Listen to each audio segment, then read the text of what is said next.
નમસ્કાર વાલા દર્શક મિત્રો, હું તમને એક સરદાર વલ્લભભાઈ પટેલની ગૌરવ ગાથા કહેવા ઈચ્છું છું. ભારત અને પાકિસ્તાનના ભાગલા થયા હતા ત્યારે ભારતની તિજોરીમાં કુલ 375 કરોડની રોકડ રકમ હતી. આ રોકડ રકમની વહેંચણી કેમ કરવી તે માટે અમુક સિદ્ધાંતો નક્કી કરવામાં આવેલ હતા. આ સિદ્ધાંતો મુજબ ભારતને ભાગે આવતી રોકડ રકમની ગણતરી માટે હીરુભાઈ પટેલ અને પાકિસ્તાનને ભાગે આવતી રોકડ રકમની ગણતરી માટે મોહમ્મદ અલી ચૌધરી કામે લાગ્યા હતા. પાકિસ્તાનને રોજિંદા વહીવટમાં કંઈ પણ નુકસાન ન થાય તે માટે તાત્કાલિક ધોરણે તેમને 20 કરોડ રૂપિયાની રોકડ રકમ ફાળવી આપી હતી.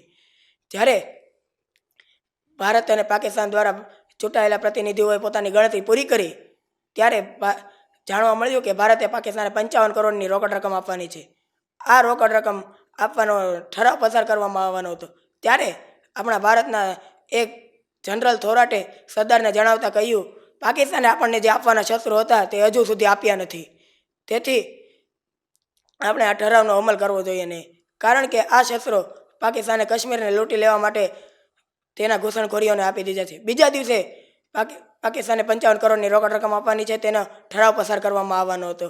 ત્યારે સરદાર વલ્લભભાઈ પટેલે બધા પ્રતિનિધિ મંડળના પ્રતિનિધિઓને જણાવતા કહ્યું, પાકિસ્તાનને આપણે જે 55 કરોડની રોકડ રકમ આપવાની છે તે વાત સાચી, પરંતુ પાકિસ્તાને આપણને આપવાના જે શસ્ત્રો હતા તે હજુ સુધી આપ્યા નથી.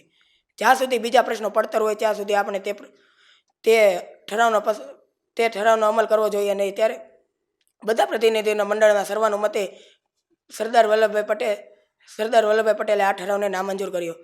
આ કાયદાથી ગાંધીજી ખૂબ જ વ્યથિત થયા. તેને ખૂબ દુઃખ લાગ્યું. જ્યારે સરદાર વલ્લભભાઈ પટેલ ગાંધીજીને બીજા દિવસે મળવા ગયા ત્યારે ગાંધીજીએ સરદારને જણાવતા કહ્યું, સરદાર, આપણે જે રોકડ રકમ ચૂકવવાની સમજૂતી થઈ હોય તે રોકડ રકમ આપણે તાત્કાલિક ચૂકવી દઈએ જોઈએ. સરદારે ગાંધીજીને ખૂબ જ સમજાવ્યા, પરંતુ ગાંધીજી સમજ્યા નહીં. તેથી સરદાર વલ્લભભાઈ પટેલે કહ્યું, બાપુ, આ મારા એકનો નહીં પણ પ્રતિનિધિ મંડળના દરેક સભ્યનો નિર્ણય છે. ત્યારે ગાંધીજીએ કહ્યું કે જવાહરે મને કહ્યું છે, તમારા આગ્રહથી આ પ્રતિનિધિ મંડળે આ નિર્ણય કર્યો છે. ત્યારે સરદાર વલ્લભભાઈ પટેલના આ કાયદાથી ગાંધીજી ખૂબ જ વ્યથિત થયા. તેથી તેઓએ ઉપવાસ આંદોલન ચાલુ કર્યા. ગાંધીજી દુબાયા. તેથી સરદાર વલ્લભભાઈ પટેલને ખૂબ જ દુઃખ લાગ્યું. આ કારણે સરદાર વલ્લભભાઈ પટેલે બીજા દિવસે બિરલા હાઉસમાં આ પ્રતિનિધિ મંડળની બીજી બેઠક યોજી. તેથી તેમાં નક્કી કરવામાં આવ્યું કે ભારતે પાકિસ્તાને 55 કરોડની રોકડ રકમ આપવાની છે. જ્યારે પત્રકારોએ સરદાર વલ્લભભાઈ પટેલને પૂછ્યું કે આપણે પાકિસ્તાને 55 કરોડની રોકડ રકમ આપવાની નહોતી, છતાં આ કાયદાનું યુટર્ન લેવાનું કારણ શું? ત્યારે સરદાર વલ્લભભાઈ પટેલે કહ્યું, પૈસા કરતાં તો બાપુના પ્રાણ વધુ મહત્ત્વના છે મિત્રો, પૈસા કરતાં તો બાપુના પ્રાણ વધુ મહત્ત્વના છે.